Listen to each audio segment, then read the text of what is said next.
Nigeria and Canada continue to enjoy strong bilateral relations as they build on shared values and people-to-people ties, which represents the fulcrum for mutual commitment.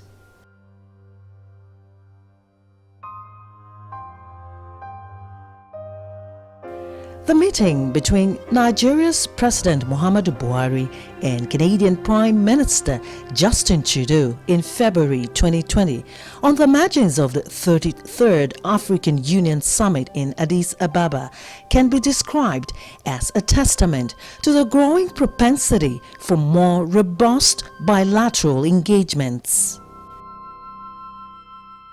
The leaders deliberated on the need to expand the volume of trade between both nations.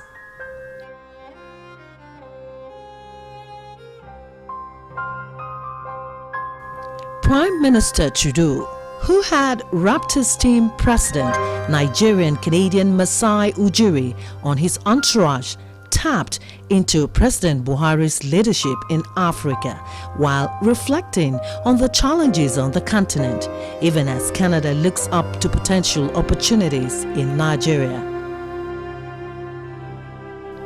The meeting came on the heels of a build-up from subsequent Canada-Nigeria bilateral engagements in the last few years. When I came to Canada, it occurred to me that the level of commercial activity between Nigeria and Canada is not where it should be at all. There's scope for so much more. And I immediately embarked upon a journey of trying to see how we could bring about deeper commercial ties. Initially, I traveled to different parts of the country: Toronto, Montreal, Calgary, Edmonton, Winnipeg, trying to meet with business people, associations, and telling them about the opportunities that exist in Nigeria. But what I found was a number of people who are very polite and quite engaging, but none of them really seemed to know enough about Nigeria to want to make any kind of step or any kind of move. I got together with a group of people, some Nigerian people, associates of mine, and we decided that in 2018 we needed to take Canadians to Nigeria. In 2018. The High Commissioner of Nigeria to Canada, Adeyinka Ashekun, is a business management professional and seasoned banking and marketing practitioner.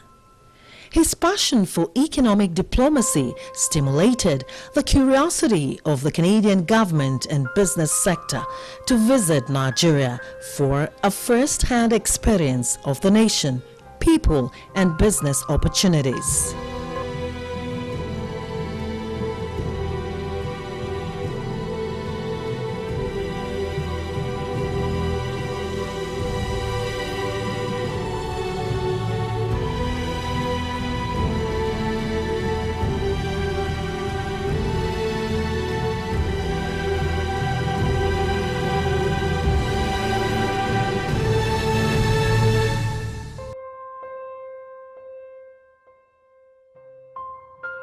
In 2018, the Governor-General of Canada, Her Excellency, the Right Honourable Julie Payette, embarked on a state visit to Nigeria to explore more business opportunities. I am very pleased also that during this visit, one of our priorities will be to meet and celebrate the vibrant youth of Nigeria.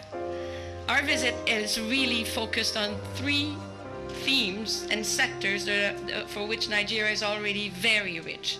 It's young people, its innovative spirit, and the use of technology for advancing its prosperity and making sure that its richness and growth are for everyone.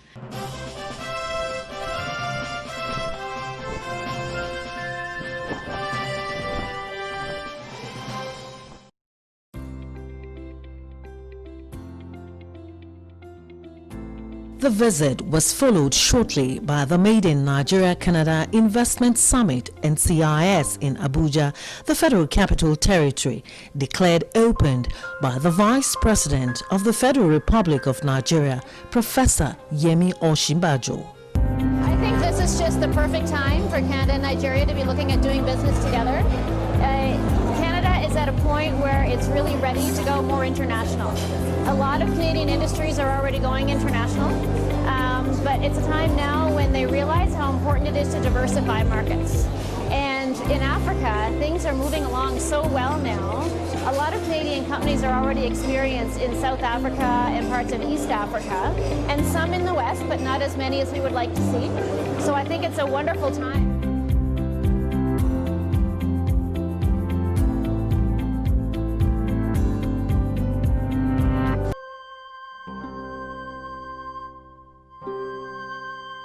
The event was organized by the NCIS Limited GTE, a not-for-profit and non-government organization with a mission to promote trade and investment relations between Nigeria and Canada in collaboration with the Nigeria High Commission in Ottawa.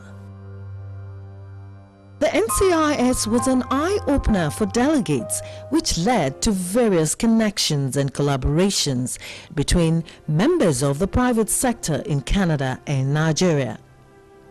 Before the summit, the Nigeria High Commissioner had introduced a vibrant and progressive delegation from the Nigerian private sector to the Prospectors and Developers Association of Canada, PDAC, the world's premier mineral exploration and mining convention in Toronto, for a more significant network in the mining sector. We've met with the Royal Canadian Mint. They're arguably one of the best minting companies in the world. We've also met Barrick Gold, arguably the largest gold mining company in the world. We've also met the Canadian Institute of Mining. They set the standards that others follow. We've also met with Bullion Mart, our partners.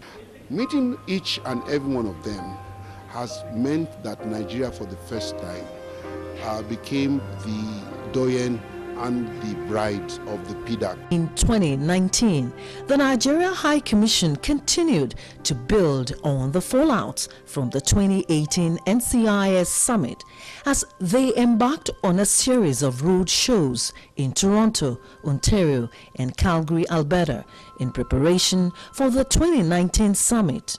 When we look at where economic growth is coming for Canadians, it's not in the traditional developed markets. The real opportunities for Canadians are to get abroad into emerging markets like Africa, and particularly Nigeria. It's a huge economy with lots of opportunities for Canadians in areas where we have a real comparative advantage.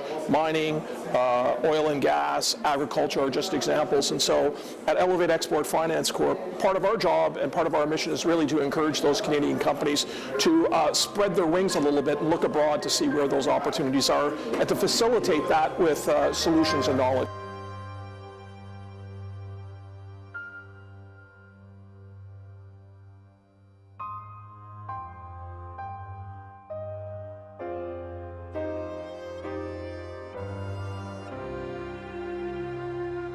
In November 2019, a critical mass of Canadian investors traveled to Nigeria for the NCIS 2019 summit.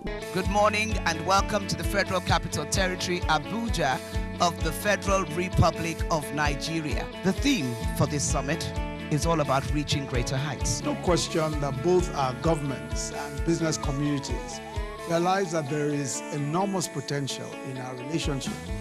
But this summit is particularly important.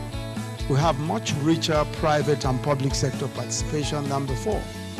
The focus is on mining, power, agriculture, housing, education, and technology. These are sectors that Nigeria has identified as crucial to the success of our economic recovery and growth plan, and we are determined to work collaboratively with investors to create the best possible environment for business in these sectors. And we are determined not just to ensure that we keep to the plans that we put in place, but that we encourage all of our partners to work with us.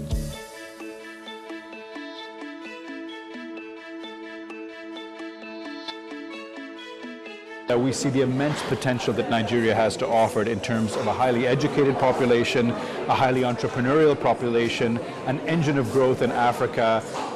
Over 50 tech hubs are here in Nigeria alone. And that creates incredible potential for partnership with Canada, because we're also interested in innovation. We're trying to build a bridge between Canada and Nigeria, so we were basically laying the foundation.